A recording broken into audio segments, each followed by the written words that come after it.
Welcome to Sino-Warfare with Ralph D. Sawyer. The concept of shih, or as I understand and translate the term, the strategic configuration of power, not only figured prominently in early Chinese military thought, it became a cornerstone of its military science, and this is the early pictographic form.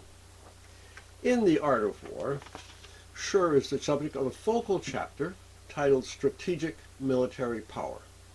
However, the term is also used in several different ways, and it's also closely intertwined with another fundamental concept, shing, which we encountered previously in wu shing, meaning formless, shing meaning form or disposition. A number of terms have been used to translate shih, and there's been no shortage of Chinese commentators ready to explicate the meaning with examples that expand the concept. Strength, force, shape, circumstances or force of circumstances, energy or latent energy, momentum, power or tactical power, condition of power, authority, influence, positional advantage, purchase. From the terms used in The Art of War, the other classic military writings, Sun Bin's Military Methods, and early works on statecraft, the concept clearly entails the idea of positional advantage. However, this aspect can be overemphasized, and the role of the Army's strength, largely synonymous with its mass, has in creating impact slighted. Sunzi analogizes it with logs and stones perched atop a hill. Although motionless, they possess great potential energy. Once in motion, that energy just needs to be directed to have explosive impact. One who employs strategic power commands men in battle as if he were rolling logs and stones. The nature of wood and stone is to be quiet when stable, but to move when on precipitous ground. Thus, the strategic power of one who excels at employing men in warfare is comparable to rolling round boulders down a 1,000-fathom mountain. Such is the strategic configuration of power. A question naturally arises. What's the difference between strength or force, which is li, and power in Sunzi's conception? Strength is of course vital, but power refers to the Army's overall capability, including the size of its forces, its experience, organization and discipline, resilience, morale and combat spirit or shih, the competence of the commander and the officers, and the extent and the condition of the equipment. The concept of shih definitely integrates two equally important factors that any translation should reflect.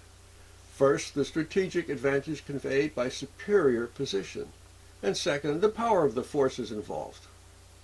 Strategic advantage is, of course, comparative, even though a vast force obviously possesses great power. Accordingly, I chose to translate the term as the strategic configuration of power, except when it has decidedly different sense of shape or circumstances. However, in most cases, strategic power suffices, but never just force or strength. It should also be recalled that strategic power is inherently temporal in nature. Fully cognizant of the nature of strategic power, Sunzi advises maneuvering the Army into a position where it can enjoy such great tactical advantage that the impact of its attack, the impulse of its power, will be like the sudden onrush of water cascading down from a mountain peak. Strategic power is visible in the onrush of pent-up water tumbling stones along. The effect of constraints is visible in the onrush of a bird of prey breaking the bones of its target. Thus, the strategic power of those who excel in warfare is sharply focused, and their constraints are precise. The configuration of their strategic power is like a fully drawn crossbow, their constraints like the release of the trigger. Deploying the troops into the configuration that creates the favorable imbalance of power, known as chuan, concentrating the attack upon a target, exploiting the advantages of terrain, and motivating the troops so that their martial spirit peaks at the proper moment are all directed to this objective. Well, the troops are a crucial element. It's hard to fight without an army. It's the configuration that empowers victory. One who excels at warfare seeks victory through the strategic configuration of power, not from reliance on men. Thus he is able to select men and employ strategic power. A statement in initial estimations shows how battlefield objectives are conceived and realized in terms of strategic power. After estimating the advantages in accord with the assessment process, exploit them with strategic power, supplemented by field tactics that respond to external factors. Strategic power is controlling the tactical imbalance of power in accordance with the gains to be realized. Embedded in this discussion is the correlated concept of shih, or form, which we've already encountered. Now, although it sometimes entails problematic connotations, shih basically means form or shape, just that. Sunzi uses it to refer to the form the army takes on the battlefield, making it roughly equivalent to disposition of forces. Since armies at the end of the spring and autumn weren't highly constrained like the Greek phalanx, but instead capable of deploying into a number of formations that could undergo transformation on the battlefield on the commander's orders, their disposition at any moment was considered a significant issue. The configurational aspect of strategic power can therefore be conceived and expressed in terms of shih.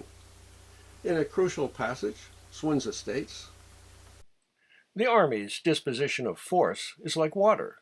Water's configuration avoids heights and races downward. The army's disposition of force avoids the substantial and strikes the vacuous. Water configures its flow in accord with the terrain. The army controls its victory in accord with the enemy. Thus, the army does not maintain any constant strategic configuration of power. Water has no constant shape. One who is able to change and transform in accord with the enemy and wrest victory is termed spiritual." In this excerpt, shih is discussed in terms of vacuity and substance, two crucial concepts, as well as another intertwined pair. Although vacuity and the vacuous have a certain professional aura, they simply refer to the absence, deficiency, or non-existence of men or defenses. Even though a commander may choose to strike the enemy's strength first, he shouldn't have been unconscious of the advantage of striking weakness and gaps rather than the solid and the substantial. Our earlier talk about manipulating the enemy noted that displaying a visible form could cause the enemy commander to concentrate his forces, leaving exploitable deficiencies and gaps.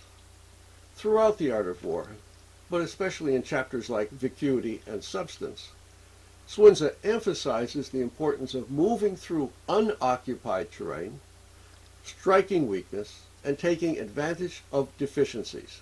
For example, to travel 1,000 li without becoming fatigued, traverse unoccupied terrain. To effect an unhampered advance, strike their vacuities. To ensure taking the objective in an attack, strike undefended positions. Naturally, the enemy's gaps and vacuities have to be discovered, which is why Sunzi advocates probing the enemy to see where they have deficiencies, to supplement normal intelligence gathering efforts. Chuan, the tactical imbalance of power, wherein a strong force can strike a weak one or exploit vacuity, thus realizes the ideal preconditions. But striking gaps is almost always a viable option, providing only that the attacking force doesn't get swallowed up. Even when the commander vigorously strives to make the army formless, eventually some configuration will be discernible. However, what's visible and what the commander intends are two different matters. In accord with the enemy's disposition, we impose measures on the masses that produce victory, but the masses are unable to fathom them. Men all know the disposition by which we attain victory, but no one knows the configuration through which we control the victory. Thus, victorious battle strategies are not repeated, and the configurations of response are inexhaustible.